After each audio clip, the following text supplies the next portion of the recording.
typical scenes of airborne troops and paratroops making their final preparations before the attack.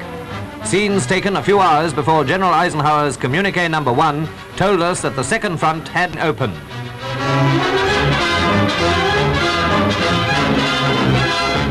As we watch these men, we are reminded of those first raids and attacks on occupied Europe, of Commando's exploits in Norway and France, of the reconnaissance in force at Dieppe, of all the lessons learnt and the blood shed in learning them. It is well to pay tribute to the work that has made the present great assault possible. On D-Day, the airborne troops were armed with all the latest weapons, with rations for 2 days and a little French money. But best of all, they went armed with the spirit of victory. And already the brilliant success of their work in the opening phase of the battle is well known.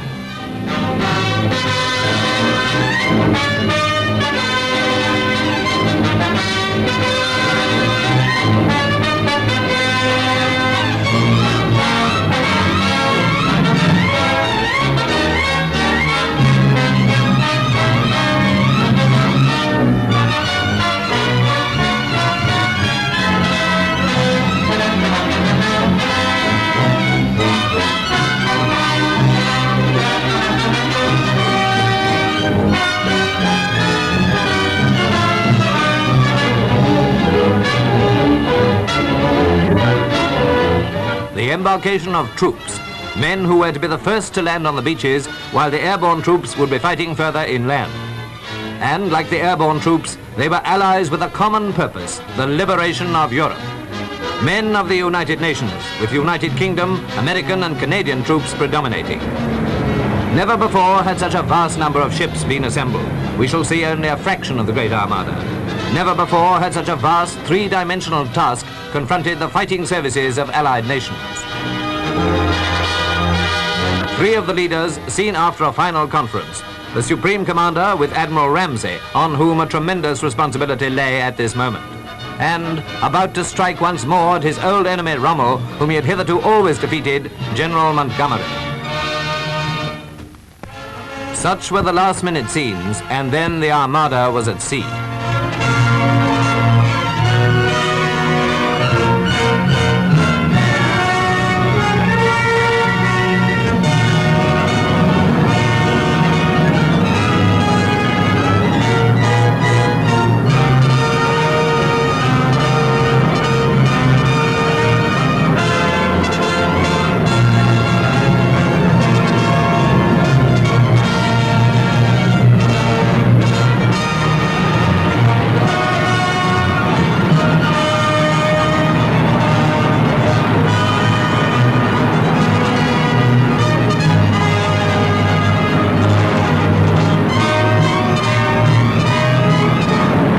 Some faint idea of the size of the undertaking can be obtained from these pictures of aircraft and gliders at their assembly points the moment before the takeoff. Just as the ships and the landing craft almost filled the channel, so Allied aircraft filled great spaces of the sky.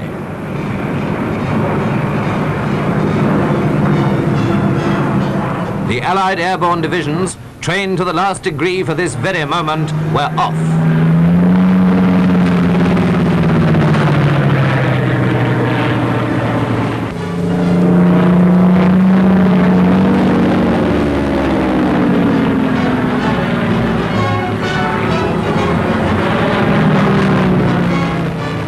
After a 24-hour postponement, the great force was on its way.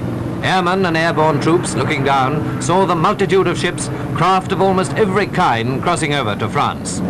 Comrades in arms, all of them, but what a vast difference in the roles they had to play.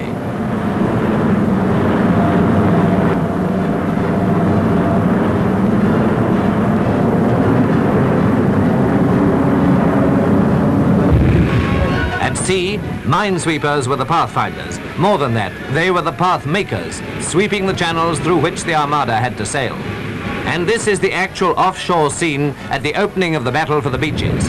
Pictures by Jack Ramsden of Movietone, who was aboard a British destroyer on the left flank of the Eastern Task Force.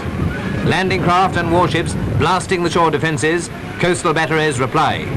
This picture was taken about 1.5 miles from the shore between Le Havre and Cherbourg.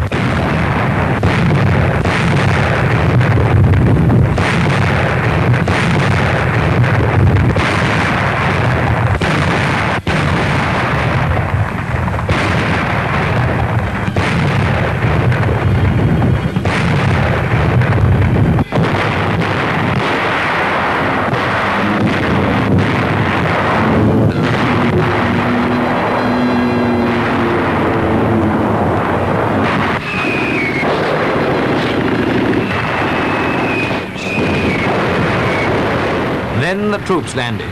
These shots are by Sergeant O'Neill, who went ashore with men from the United Kingdom. They tell their own story, I think.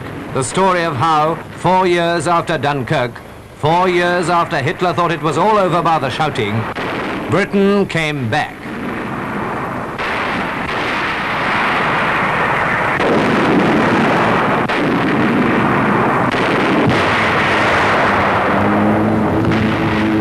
Years the Germans had in which to make their stolen fortress impregnable.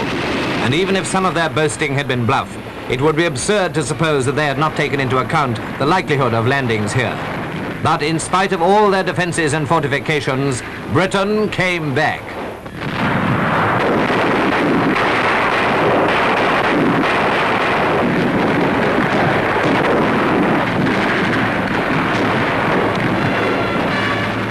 Sergeant O'Neill went on shooting these pictures on one of the beaches until he was wounded in the arm.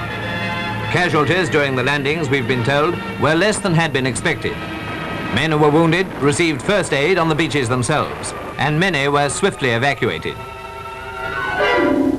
For some of the boys, it was a case of getting hit right at the beginning of the battle for the beaches, and then home again to recover.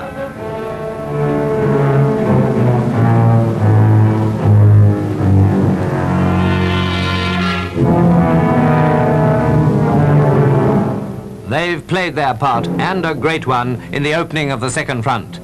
Now they are in good hands.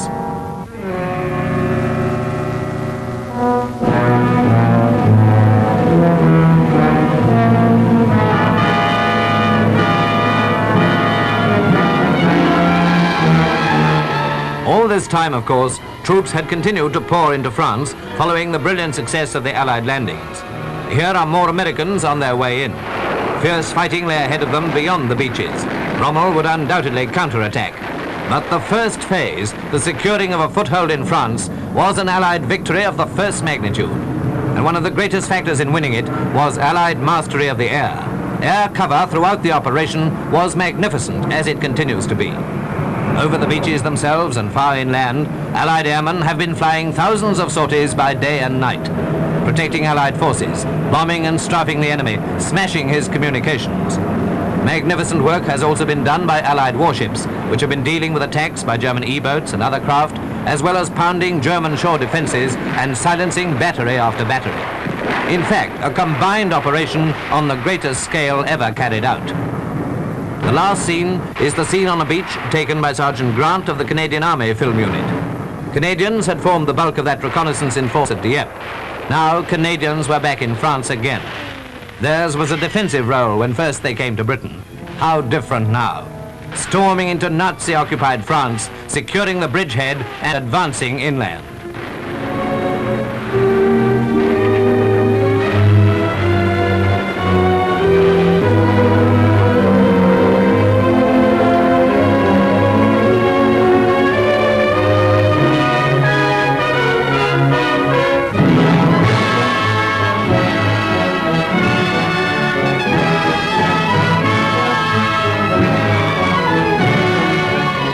Already prisoners were being taken, and already Frenchmen were celebrating their freedom. A French civilian with an American flag is still a bit dazed by the battle and the bombardment. His treatment of a Boche helmet is certainly expressive.